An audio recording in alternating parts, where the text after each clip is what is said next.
Hello, and welcome to the Holistic Fitness Podcast, where you'll learn how to get your goals without burning out. I'm your host, Laurie, and this show isn't just about movement and nutrition. You probably already know that exercise and nutrition is important for your mental and physical health and well-being. It's also about stress management, mindset, shedding those limiting beliefs, and working through some of that childhood trauma while you're at it. Today, I'm joined by Furkhan Dandia, who is a therapist, author, speaker, and coach. After going through adversity and working in the corporate world as an engineer for many years, Furkhan decided to pivot and pursue a master's in psychology. Furkhan developed a newfound passion for making a difference in people's lives and working with them to find their purpose. Going through a divorce made Furkhan realize how much shame there is for men around failure. That further motivated him to help other men like himself. After seeing the life-changing benefits of therapy, Furkhan decided to become a therapist himself. In addition to becoming a therapist, Furkhan has a podcast, Easy Conversations, a men's group that he facilitates to help men embrace their vulnerabilities. And he's also released a book, The Pursuit of Self-Love, 30 Uplifting Messages and Reflections. When struggling with adversity, Furkhan wished he had someone to turn to. Someone who he could speak with, someone who could help him navigate through things or even provide him with a different perspective. While everyone struggles with adversity differently, adversity is relative and we all need support.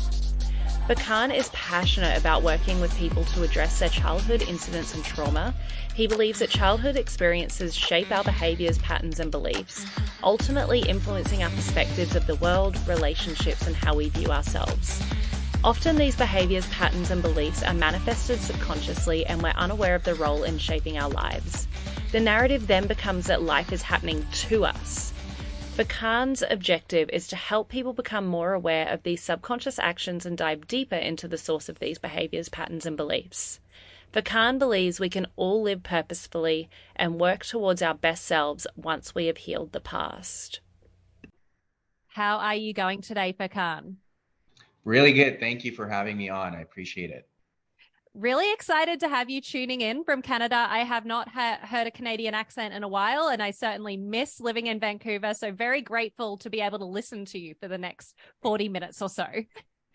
That's awesome. I'm surprised you actually picked out the Canadian accent right away. So that's pretty cool. I don't always, so I can't give myself too much credit. Yeah, fair enough. I am very happy to have you on because, I don't always have guests I have a lot of guests that are very much like female health focused. I know that a lot of your teachings does translate to women's health as well, but I know that you do a lot of work with men's mental health and also self-love, healing and discipline, which are things really important to me too. But I feel like when anyone ever gets on a journey where they're helping people with self-love or discipline or healing, there's some sort of backstory. So can you tell me the context that I would need to know why you help people in the way you do today? Yeah, absolutely. I think for me, it really started very much to your point on a personal level first. And I think that's the most crucial part is gaining that awareness for yourself before you can actually help others or go down that path of wanting to help others. If you're not fully aware yourself, then what are you going to offer other people, right? That's the way I look at it in terms of life experiences.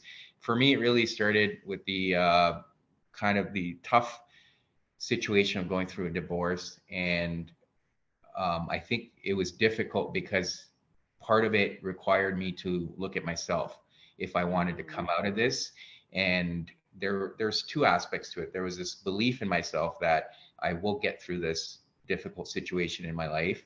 And then I guess I didn't fully appreciate at the time what it would do for me in terms of how I would evolve as an individual. So that was part of it. And then the other part, in order to get through it, I had to ask for help. And as a man, that was probably the hardest thing, to be able to, first of all, acknowledge that I needed help, but then even put myself out there and ask for it. And that asking for help really shifted towards therapy. And fortunately enough, before the whole divorce process started, I was already seeking therapy to get guidance on how to even go down that path. So I had some anchors in the therapy world. So then I started seeking it on a deeper level. And initially, it was really to get through the process, to have someone I could talk to where I didn't feel judged. I didn't have a lot of friends that I could trust at that time or even open up to because of the shame I was carrying around a failed relationship. And there was a huge mindset shift that I needed to go through because of what I was telling myself, that this is a failure. So having that therapist who I could just openly talk to things about things was really helpful. But then that kind of pushed me into, at one point, realizing, or my therapist pointing out, that I may need to heal the past. And it was really dealing through some of the childhood trauma that it was there, but I'd never paid a lot of attention to. And when we started digging deeper, I started realizing or remembering a lot of situations that I'd probably repressed, and they were presenting themselves in different ways, in unhealthy ways. So that's kind of where the journey really started. And I also realized that a lot of men are like myself in these situations. It doesn't always have to be failed relationships, but it could be other types of stressors in their life. They're probably carrying a lot of childhood trauma that's being projected into their relationships and everything they do, or even passing it on to their children. So, how can I be an advocate for that and support other men? So, that's where I started my journey through my own healing. And now, and then I also went and uh, applied for a master's in psychology to become a therapist, which was also a pivot in my life because I was working, I still work as an engineer in the oil and gas industry here, where I'm based, which is a huge industry, as you probably appreciate from your little Mm. visit to Calgary. But yeah, that's so going through a career pivot as well has been instrumental in being able to support other men in this space. Wow. What a journey, Furkhan. And I'm so glad that you're sharing this because my observations of men, like, and I guess I'm more so on the end of like being the girlfriend or Mm-hmm. whatever, like sometimes there's some sort of, and maybe this is just my experience, some sort of closed mindedness or Mm-hmm. narrow mindedness when it comes to thinking, even especially if you had like a quote unquote good childhood, that there's Mm-hmm. any childhood trauma to even solve, or that what maybe your parents did affects your behaviors as an adult, and it does. Even if Mm-hmm. you've had like a great childhood, there's still specific things. From your observations from working with men, how do you help them generate an awareness? I assume it's different to how women do things. Well, I don't know if it's a whole lot different. The way I look at it, and my perspective is that we all have trauma. Yeah. Now, it's very subjective, right? So to your point, if you believe your childhood was relatively good, there could still be one or two incidents from your childhood that really impacted you, right? Mm. So that's where we have to kind of take a step back and not judge people or make them or shame them for even carrying some difficult situations, because Mm. again, it's just because someone's life was a little bit better and maybe not getting a toy, and this is just an example, one Christmas or for their birthday was the most traumatic thing that happened to them, that's still traumatic for them, right? So Mm. I know I'm using a very simple example here, but that's the point. Like we shouldn't be judging. So when I'm working with men, even if they're reluctant or perhaps in denial that there was nothing wrong from their childhood, it's still digging deep and understanding how it's presenting itself today, right? And Mm. it presents itself in a lot of ways. Like, and I touched on it a bit earlier. It shows up in relationships. It shows up in the workplace. It shows up in friendships. It could show up in many, many ways. It could even show up in your own self-esteem and belief in yourself. And I see that with a lot of men who perhaps lack confidence in their abilities or aren't able to deliver or commit to things because there's something inside that's preventing them from doing that. So it's bringing that to awareness and understanding, okay, where is this resistance coming from? Where is this insecurity coming from? why are you holding back, and what's preventing you from truly living your best life? And that's where I really like to focus. My approach when it comes to working with men, even though I do a lot of coaching, is not to focus on goals of, oh, I'm going to hit this weight or I'm going to Mm. achieve this thing. It's understanding, okay, how can you heal the past? Because once you're able to heal that past and become aware of your own barriers and your own limiting beliefs that you set within yourself, I think once you're able to navigate through that, then you can put your mind to anything and achieve it. And I've Mm. experienced that myself. When you're able to believe in yourself and not let the past trauma hold you back, you're inviting those situations into your life. You're inviting that abundance into your life. You're inviting the people that you want to be surrounded with into your life. So it is very powerful, but it really starts with, in my mind, healing the past. And to your question, it's it applies to both men and women because we all experience things in our childhood, right? Mm. And although based on some of the research I've come across, men are more susceptible to a lot of the childhood experiences, especially if there's not a lot of secure attachments in their childhood with especially the caregivers. Men are more susceptible, but at the end of the day, both men and women experience it. So that's the biggest thing to Mm. note. Yeah, I would definitely agree with that as well. And I would agree with like what you said in terms of like how much it blocks you. For me personally, they were very simple. Like I did have like a level of like just being on welfare and stuff like that a lot of people don't experience. But the things that were actually my biggest childhood traumas was one, when I said I wanted to be a famous actress, being told, well, enjoy waiting tables for the rest of your life. And the other one was being laughed at in drama class because I took it too seriously. And the Mm-hmm. whole kids laughed at me. Two really simple, kind of meaningless examples on the great scheme of things. But until I released that, I started like getting on TikTok. I started this podcast. I started allowing myself to be seen because being seen is something that I really enjoy and am comfortable Mm-hmm. doing. But my society pushed me down for being seen when I was younger. So I think that examples really help people. Like that's my personal Yep. example. Do you have any examples of like simple childhood traumas or simple things, not for like either for yourself or for a client or for a friend Yeah. that you've seen that you could share today to maybe help bring awareness to people?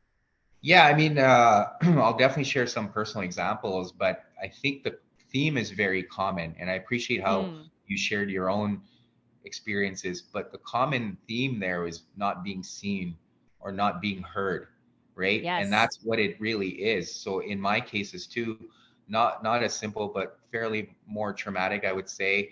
And again, I'm not trying to blame my parents. I know they were doing their best, and I love them dearly. It's just again the emotional abuse that I experienced. But what that translated to was not being seen and not being heard, especially in those moments where I just wanted to voice or express myself. So that is a very common theme. Obviously, you can look at the severity of the incidents that differentiates the level of trauma.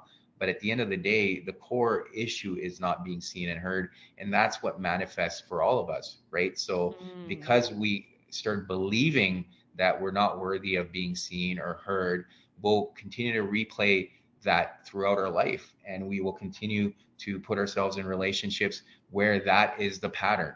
Even though we know it doesn't feel right and there's something wrong there, inherently we're still, there's something about that dynamic that feels comfortable to us, and mm, something that feels, in a weird way, it just feels familiar, right? So we'll continue to repeat those situations, even though at our core, our intuition or our wisdom's telling us that, hey, this isn't how you should be treated in a relationship, or this isn't how relationships should be, but it just feels familiar. So yeah, I would say a lot of the clients I work with too, very similar experiences in terms of what the themes are. But at the end of the day, the incidents vary in terms of the level of trauma for sure. And because of that, depending on the severity of the trauma, some people, it takes a lot more work to deal with it, to be able to bring it to your conscious awareness. And the other thing that happens a lot of the time and often discourages people, it was a huge shocker for me too, but now it makes sense and it's just normal, if it can be classified as normal, but is you heal something, you feel like, you made huge progress, and then something new pops up, some Yes. new memory pops up. Sometimes the memory doesn't pop up, you just need to be triggered by someone Yes. else to remember, oh, okay, there's this other thing I forgot about, right? And that's what healing is. I said it Mm. in another podcast recently that if you don't have these experiences to work through continuously in your life, then there would be nothing challenging you, and life would be pretty boring or bland for that matter. So that often discourages people where they're like, oh, I've made all this progress. Now I'm ready to move forward in my life. And then boom, they get hit by another memory or they get triggered again and they get discouraged. And I encourage people to take that as another opportunity and learn a little bit more about yourself, because all these memories and experiences, what they're allowing you to do is look inward and get a better understanding of yourself. And that's why for me it's so important to help people focus on healing internally, because that healing really allows you to achieve a lot of things in life and live Mm. your best self, as I've mentioned. Because if you don't do that work, you may make progress, you may have achievements in life. It's just going to hold you back because you're not going to feel that level of contentment or empowerment when you do achieve things. You're always going to feel like something's missing because a part Yes. of you is still not healed. No, that makes total sense. It's like if you think about yourself 3 years ago, you probably have everything you want right now Right. that you wanted 3 years ago, but you're still Yeah, not content. You're still seeking correct. for the next things. What sort of qualities do we need to embody to like fall in love with this journey of continuously growing? Yeah, I think having openness, right? And I translate that to humility, because we we don't have all the answers. Mm. And so it's recognizing that, having that humility to have that openness, but at the same time also having the humility when those opportunities present themselves, that you're willing to be humble and open to learn, because Mm. those opportunities often come with a lesson. And if we shut ourselves off, or if we approach it from a place of our ego, then we're missing out on those opportunities to learn. So that's one piece. I've basically built a course, and what I do is talk through these 6 barriers of self-love. And so humility is one of them. Another one is forgiveness. And people really struggle with that because Mm. often we struggle with forgiveness for others because part of it means we need to forgive ourselves. So when these incidents happen in our life, we often blame ourselves, or we tell ourselves we deserved it, right? And that's the narrative we carry around. But that forgiveness is not only for ourselves, because maybe we were vulnerable, we trusted someone, and we got completely, our trust was violated. So that's very hurtful. So being able to forgive is not only forgiveness for the individual, but ourselves. And Mm. often people struggle with that forgiveness. And what I also like to remind people is, forgiveness, you may need to forgive the same person for the same thing multiple times, because you Yes. may forgive one part of it and then you feel like the memory or the trauma or the pain is still there. So how can you come back and forgive them again for something different from that one Mm. experience? So forgiveness is important. Solitude, I think you really need to take the time to be alone and comfortable in that space of silence and stillness. Solitude doesn't mean that you just sit at home and watch TV or stuff like that. You want to be able to be sitting in stillness and feeling the emotions and Mm. experiencing them, giving yourself that space of stillness, and getting comfortable in those moments. A lot of people, myself included in the past, I would avoid those moments because they were very uncomfortable. So I would constantly be seeking stimulation or trying to put myself in social situations just to avoid that discomfort. The other piece, a quality I offer people is connection. So connection with yourself, but then also being mindful of the connection you have with other people. What is that connection based on? There's a time in the past for me, it was like based on going out and doing certain things or being in the wrong environments, and you connected with people because you shared that. And those connections aren't really built on a solid foundation. No. So connection is very important, where we are social creatures. We crave it, we need it.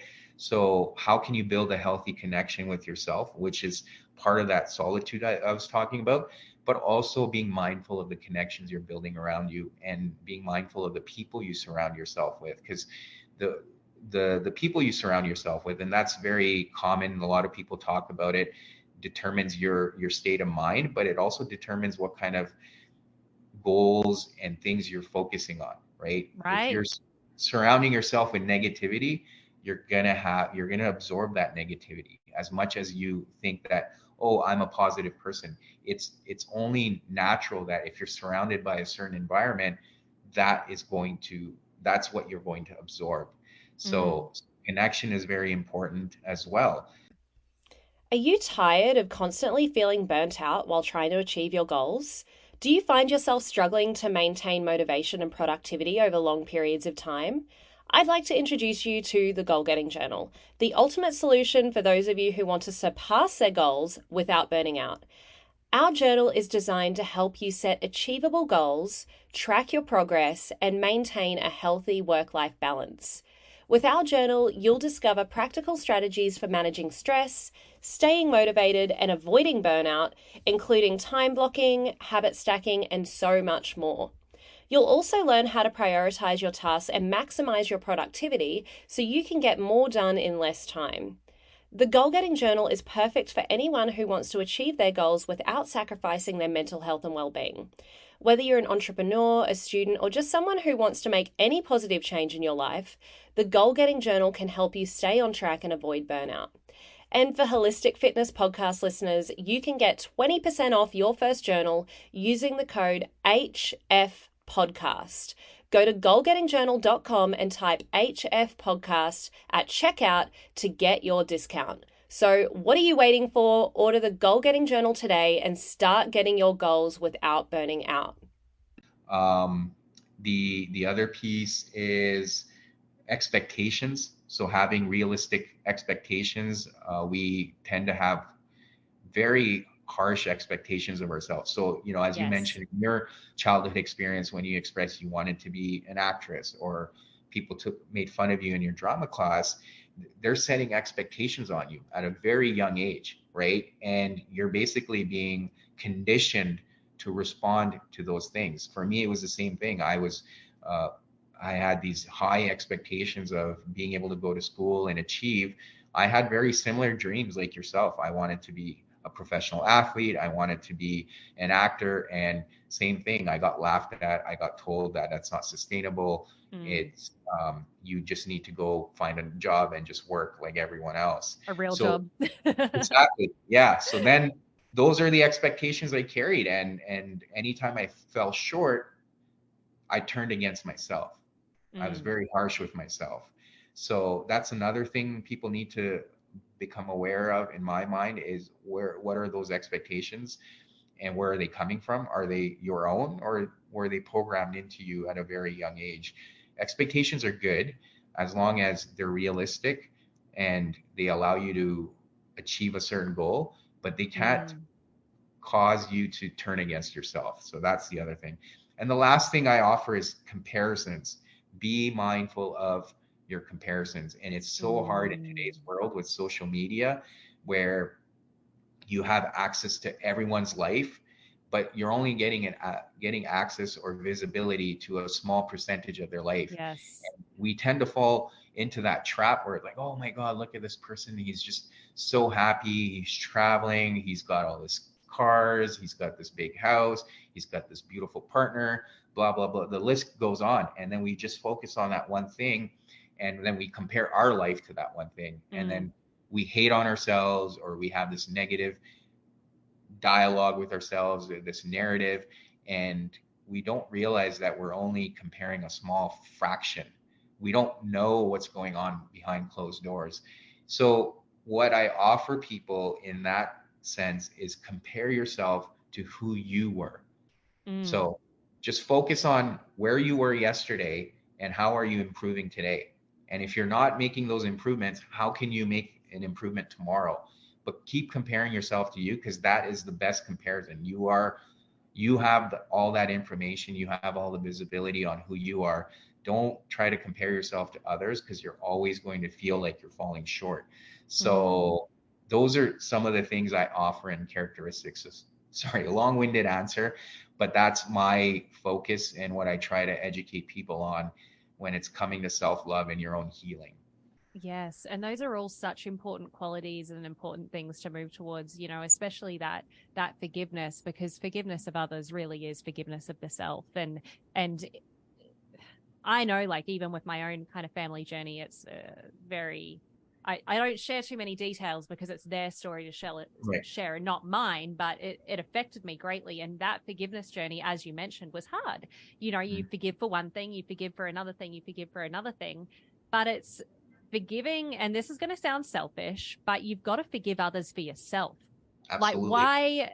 That's taking ownership away from yourself as well. Why spend your life being a victim of, like, oh, well, this was terrible, this happened to me, and then do that for the next 40 years of your life when you can forgive and then create a new narrative, break that generational key, and then move towards something else and take complete ownership. And I do view lack of forgiveness and some of these things as you not taking ownership for your own life. Right. Yeah. So what, along those lines, what I often say to people is, what happened was not your fault, right? Exactly. Yeah. But it is your responsibility to deal with it and move forward, because no one else is going to come and do it for you. The other misconception around forgiveness for a lot of people where they get stuck is, oh, if I forgive that person, I'm letting them off the hook. It's like, well, No. you're not holding them responsible by having resentment. They don't even know that you've got all this resentment and hurt built up inside of you. They've probably moved on with their life. You're the one who's choosing to remain stuck. So it's not letting them off the hook. It's really freeing yourself and liberating yourself through forgiveness. So that's where people need to perhaps need to have that shift in mindset or their perspective about what forgiveness really means. And being stuck there and being upset at that person, or being angry, or feeling like they don't deserve your forgiveness, well, who's the one who's being held back, to your point? Like, if you're Who's feeling like, hurting? yeah, if you're the victim, you're not moving forward, right? A victim mindset will not get you far. No one's going to come pick up the pieces for you. No one's going to come give you sympathy or pull you forward, because everyone's doing their own journey, right? Everyone has Yes. their own stuff that they need to forgive. So that's what people need to keep in mind, that forgiveness, to your point, it's not even selfish, because like I said, people are, if someone did something to hurt me, yeah, they may be aware of it, but they've moved on with their life. So me not forgiving is not even about being selfish. It's about just liberating myself and giving myself that freedom to move forward.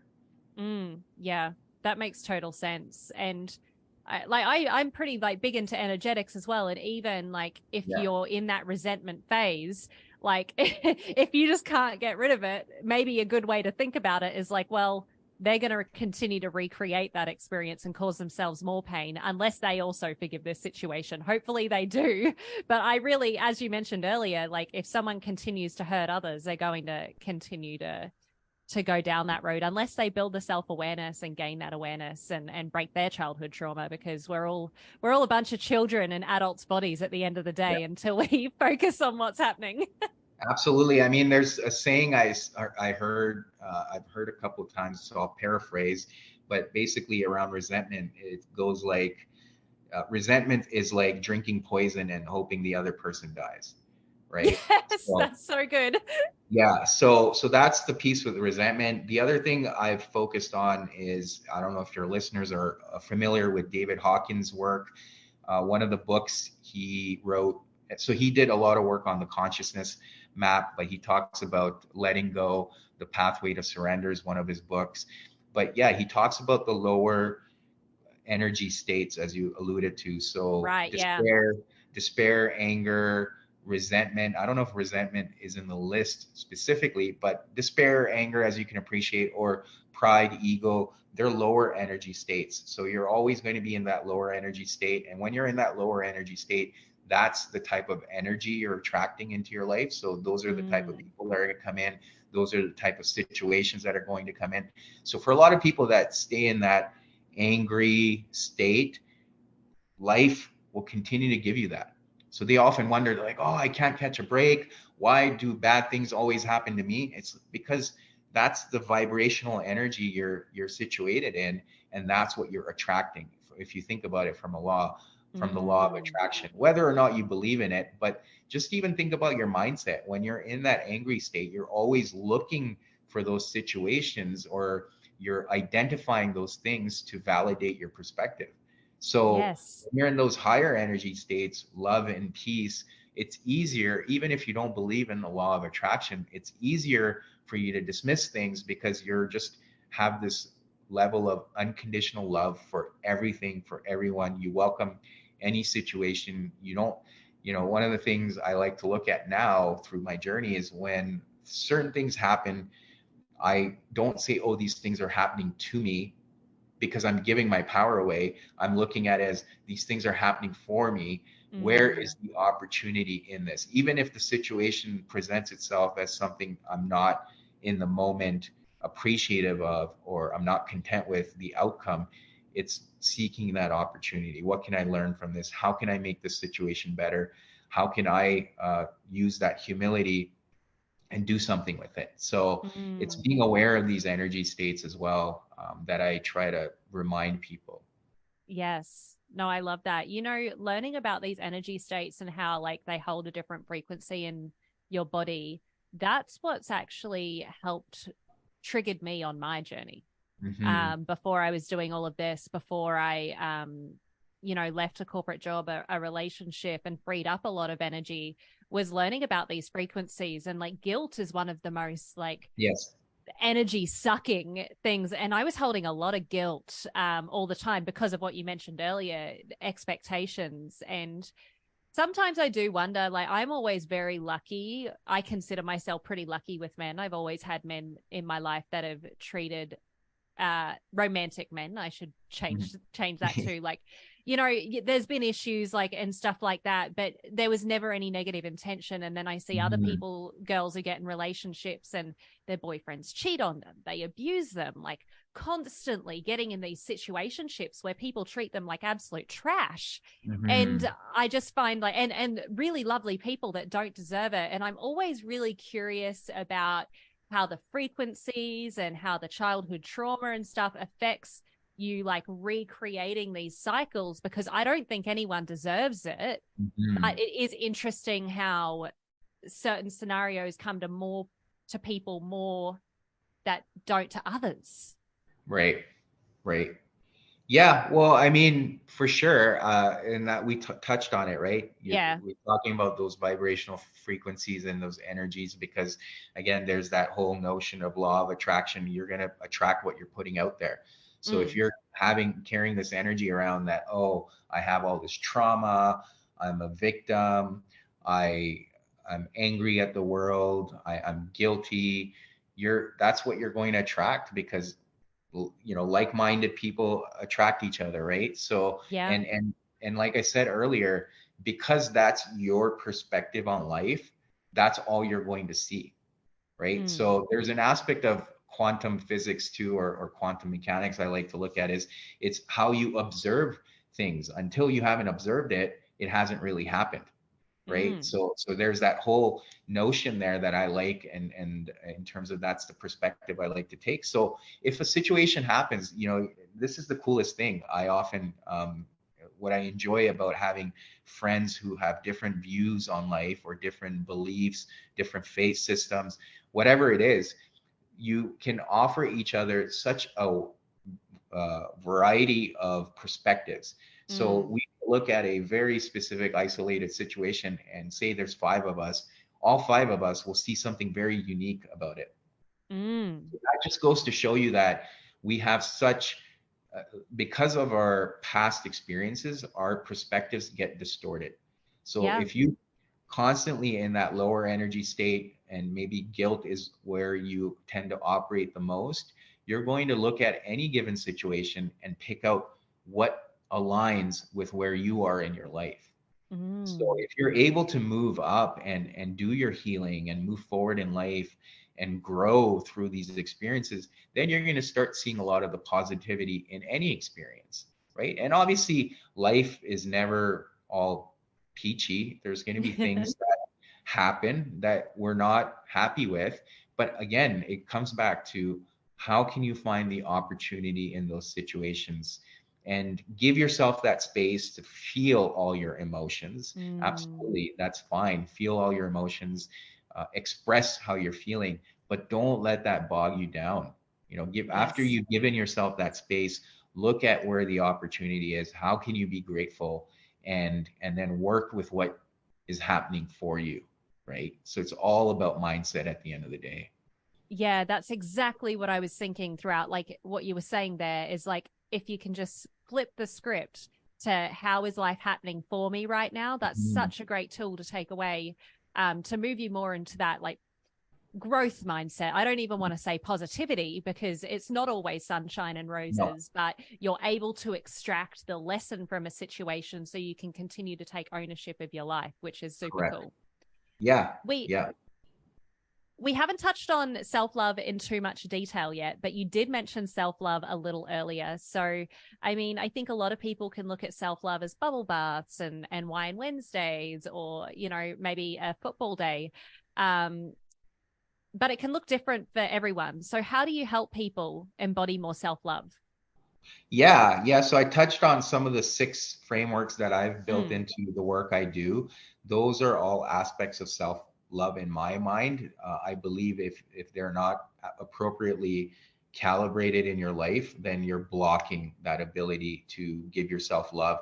But yeah, it could look like anything for people, right? Whether it's pampering themselves, going and getting a massage, or whatever it is. Sure, you can do those things, but to me, it's also on a deeper level, right? A lot of the Mm. times people look at the materialistic external things that we do for ourselves, whether it's shopping or spending time with certain people or going on a trip, whatever it is.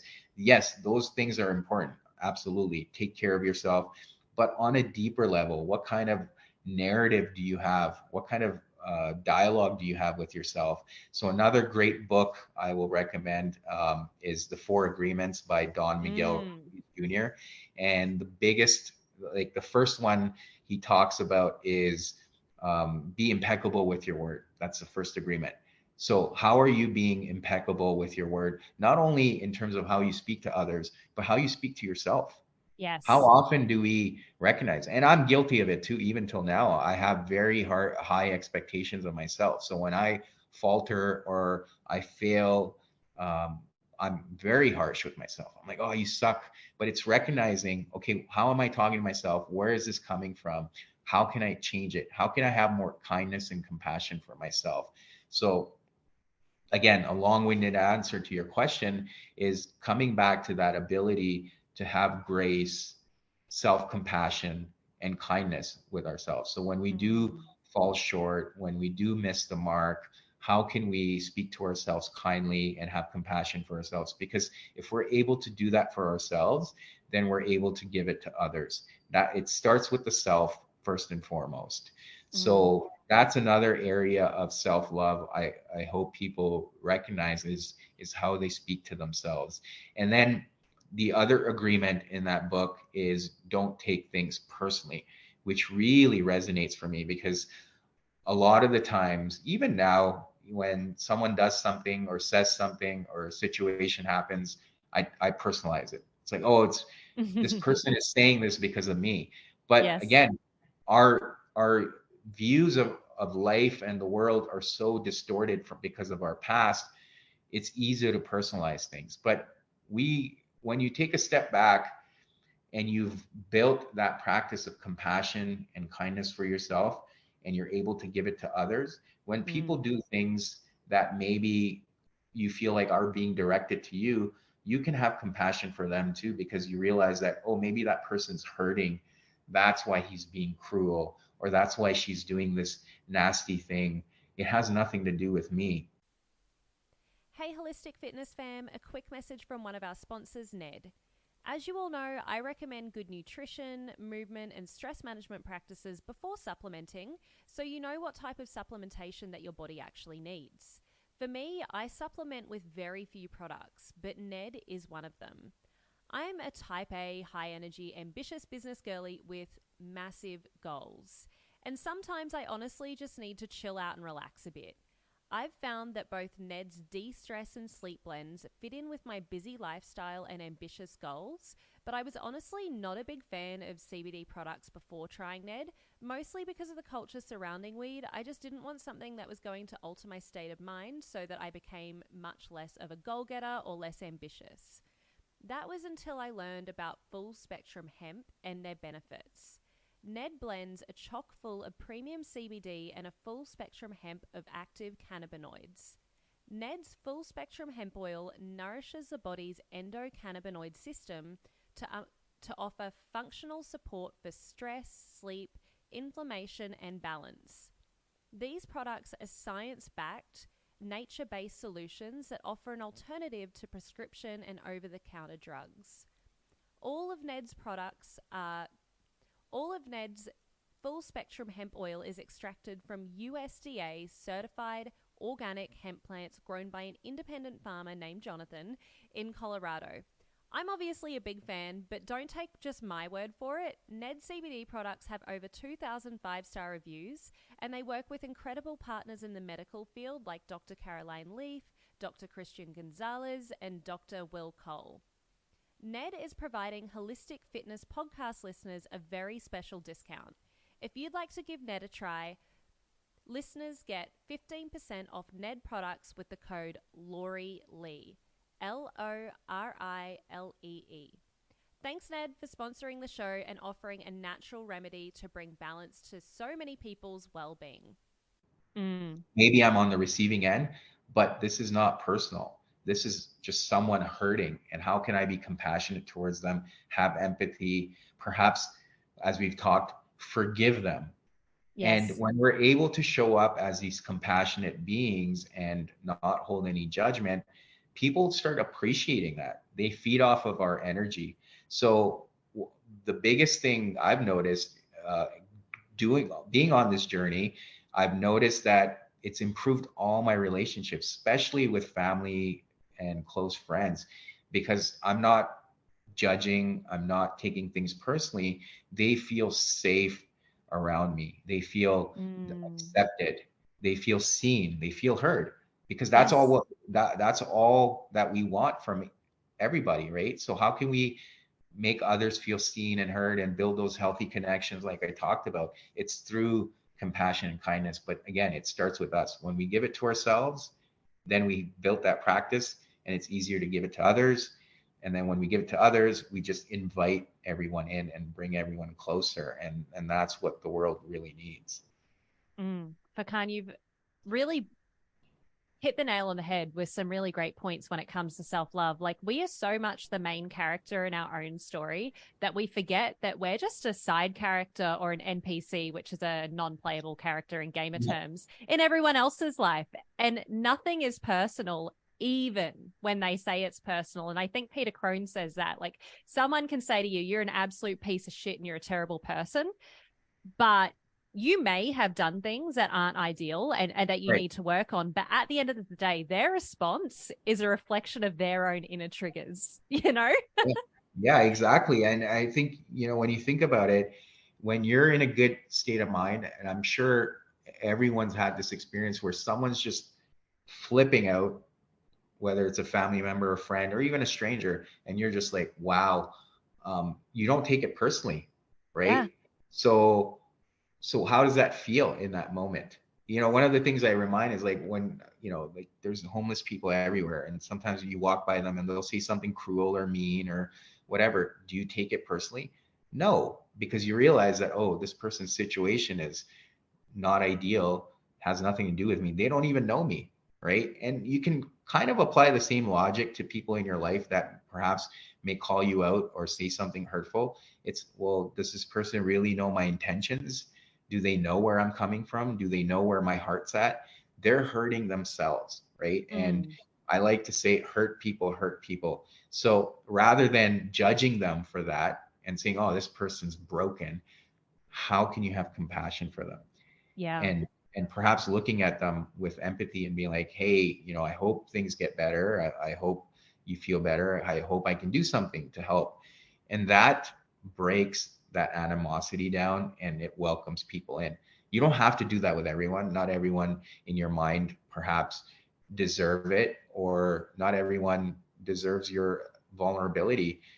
uh, Sometimes people have to earn it, but just keep that level of compassion and empathy, and it can get you a long way.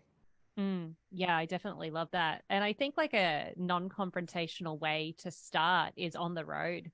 Um, with other drivers, because I see people getting like really triggered by other drivers, and you don't know that person from a bar of soap. And this is how I practice this anyway. I stopped getting pissed off at other drivers, and I can have someone like cut in front of me, slam on the brakes, start honking, and now my mindset is like, wow, this person is literally so upset about another driver on the road. Like I can't imagine like how highly charged they are all throughout their day. And if you practice with something with like people I don't want to say that you don't care about, but people that like maybe there isn't as much history with, that's a good place to start. So that when you start moving into like going to Thanksgiving with your family or Christmas with your family, and you're really getting those triggers up, you've got some sort of like repetition, so to speak, in. Yeah, absolutely. Yeah, I mean the road rage is the perfect example. I think what I realized, I mean, I used to get upset too. I'm like, why is this person flipping me off or cutting me off? Yeah. But I had this one experience where I was driving super early in the morning and this person just lost it on me. Just absolutely like was completely outraged, and just I thought he was gonna like run his car into something or someone. And I was Goodness. like, this is like first thing in the morning. How bad is this person's life that he's so angry? Like, where is he coming from? Where is he going? What happened last night? A million questions came into my head. And that was the first time I realized, oh, this is not personal. And Mm. having that space really changed my mindset. So now when those situations happen, I'm like, this is obviously not about me. This Yeah. person's probably upset that he has to go home, or he's just left home, or she is probably dealing with something very difficult, and I'm just an outlet. So how can I just calmly take it and wish that person the best, and pass on some positive vibes. So yeah, to your point, I think when you can start managing that in those road rage situations, you're building that practice when it comes to some situations that are perhaps more personal. Mm, for sure. I know something you also teach people or work with people with is discipline. And we're talking about repetitions right now. I know as a fitness trainer, there's a lot of Yeah. discipline, but also with the mental work, there's a lot of discipline. How do you help teach people discipline while also like balancing those self expectations? Because they can kind of work against each other. Like if you don't make a workout, you kind of feel the guilt and stuff like that. So, how do you help people through that journey? Yeah, so we great point around expectations. If you're setting expectations around workouts, where is that coming from? Right? Yeah. And again, what's the internal narrative you have when you miss an expectation? So it's again having that level of kindness and compassionate for yourself, that yes, expectations are great, but I think the way I look at it is discipline is more than just the physical exercise, because that's where people's mind goes immediately. But Yeah. as you touched on, it's more of a mental thing, right? It's being able to say no to the things that don't serve you. That's Mm. discipline. That takes a lot of courage, but it's, to me, discipline is really and it's kind of a mismatch of uh, definitions that I've heard, but it's making a sacrifice in the now so it benefits your future self. Mm. And that could be anything, right? So yeah, that means you wake up early to go to the gym, or you wake up early to meditate. Those are all acts of discipline, and you're always thinking about your future self. So it's saying no to your friends when they're going to the bar, or they're going out for a night to do certain things that, yeah, may sound like fun in the moment, but thinking about, okay, well, my future self in the 12 hours is not going to be happy with me. So how can I Yes. make the sacrifice now so then it pays dividends in the future? And once you start stacking those habits, so sometimes it's just like, what I try to tell people is, don't aim too high, right? Don't hope for like an astronomical change in the immediate, right? And it's the same concept when it comes to fitness. You're not going to see the results of just going and lifting weights for 3 months. You're not. You're setting up yourself up for failure if that's the mindset you go in with. Mm. So it's being dedicated, it's making those small sacrifices and sticking with it, and consistency is really huge. So how can you make those small incremental changes every day? It's going to like, I'll use the fitness example again. It's going to the gym 3 times a week or 4 times a week. It's doing the small things right. It's eating right. It's being there, doing the weights. And then in a year, you're going to start seeing those changes coming in. But that doesn't mean you just give up and stop because you've seen the changes. It's building on that, right? Yes. To maintain that practice. So it's the same thing with everything else. Make those small incremental changes. If mindset is one of those things, journal every day. You're not going to see the results immediately, but in 6 months, it's going to be a habit and it's going to start paying off. So I don't know if I answered your question, but in a way, it's those small sacrifices, the small incremental gains you make every day, even though you don't see the results. It's believing in yourself and the vision you set for yourself, and then it's the consistency. It's Mm. doing it over and over again, even if it's painful, if it's hard, even if you'd rather sleep in and Mm. not do it. It's being consistent, and that's when you start seeing the results. But it really boils down to the vision you for set for yourself, and do you believe in it? Mm. Exactly. And do you believe you can do it? And if Right. you don't, it's doing all the things we've spoken about, like shedding those layers, working through that childhood trauma, drilling down to the root cause of those limiting beliefs so that you don't break those small promises. And I think it was awesome what you said around like small consistency, whatever's actually achievable. And not to plug my own journal, but in the goal getting journal, like this is a huge thing. Like, what can you actually achieve when you have the worst week ever? Right. Like, you're going through your divorce. Like, Yes. what's your absolute minimum of what you can do Mhm. in that week? And a lot of us kind of view ourselves tomorrow as our best selves rather than actually like getting realistic with who we are today and what we're capable of tomorrow. And that's the reason why it sometimes takes a year to see results, because you're probably not going to wake up tomorrow and become a marathon runner. But we like think of ourselves in that way. It's really funny. Yeah, absolutely. And the consistency piece is so important. I think Yeah. a lot of people don't give it enough weight, because Mm. there are times where I'm not feeling good, like I'm feeling maybe tired, or I'm feeling sick, or something happened that I'm not happy about. And it's easy for me to not wake up early and do my morning routine, because that's Yes. the first thing that often we let go of.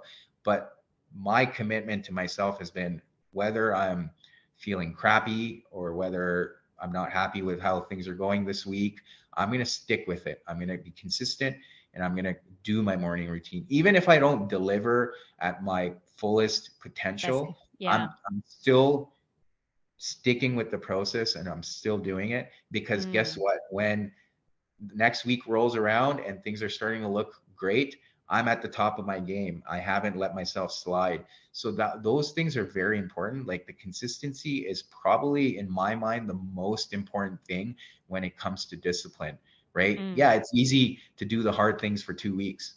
Everyone can do that, right? You're motivated, but discipline, like motivation comes and goes. It's mm. really discipline and your commitment to whatever you believe in that will get you through. Yeah. You're so right. I had another guest on the podcast and he was speaking about his dad, one of the most successful people that he knows. And he like had a surgery, always went to the gym like 7 days per week, even if it was just stretching in the gym on his rest day, like always had the practice and the commitment to go inside the gym. And of course, when he had surgery, you're not allowed to work out. You just Right. can't. It's going to be detrimental to your health. He still went to the gym every single day just to do a lap, to get into the gym, walk around, be in that environment for a bit, and then leave. And that was Yeah. his consistency in that moment when he physically wasn't able to work out because of his surgery, which I thought was super cool, to be Yeah. honest. Absolutely. Yeah. Yeah. I mean, it's important, and environment is huge, right? We've Yeah. talked about it, we touched on it. Um, who you're surrounding yourself with, where you're putting yourself, because you do absorb that energy. We've talked about energy states too, and the situations we invite into our lives. The environment is huge. And if you want a Mm. consistent practice, you have to be surrounding yourself with people who are doing the same thing, or are putting yourself in the environment that is conducive for those practices. So absolutely. Mm. I've really enjoyed this conversation with you, Furkhan. As you just mentioned, we've spoken about a lot. We've spoken about energy states, motivation, discipline. We've spoken about your 6 principles as well to really help people take ownership of their lives and move into that growth state. And I've genuinely enjoyed learning from you today. I feel very blessed to have people who are so smart in different disciplines, and I just get to ask you all a bunch of questions. We do have a final question on this podcast, and I've actually recently changed it because of my last guest who she said something that made me want to change it. So Mm-hmm. my final question is, your 70-year-old self, so a few decades from now, what advice would he give you for you right now? What advice? Yeah, what does your future self like want you to know? Just stick with it. Love it. Yeah, just stick with it. And that's what I tell everyone. And that's kind of along the lines of what we talked about, right? Yeah, Sticking with the surrender. process. Yeah, 100%. Just Yeah, trust it's going to come. I love that. yeah, yeah. Amazing. Well, I'm sure that a lot of people want to learn more about your work. So where can we all find you to learn more about you and potentially work with you? Sure. I mean, I'm fairly active on social media. My primary go-to platform is Instagram. At Instagram, I can be found at Unoya Zen. So it's a bit mouthful, but at it's spelled EUNOIAZEN at Unoya Zen. And then I'm also a podcaster. So if people are interested on my take on life with my guests, my podcast is called EZ Conversations. So EZ and then conversations. So a bit of a play on words with the Unoya Zen. But yeah, those are the two best ways to either find me or listen to the things I talk about. Yes, that's awesome, Furkhan. And I will definitely have all of those things in the show notes as well. So if you've already forgotten the spelling, just open up the show notes and then click on it to get to Furkhan's Instagram. Thank you. And thank you for having me on this. I really enjoyed this conversation. It's always a pleasure to speak with like-minded people and share the message. No, it's been a pleasure having you. Thank you so much for joining. And for everyone else, no matter where you're listening, whether you're in the car, cleaning the house, wherever you're listening to the Holistic Fitness Podcast, eat well, move well, breathe well. And until next time, keep shining.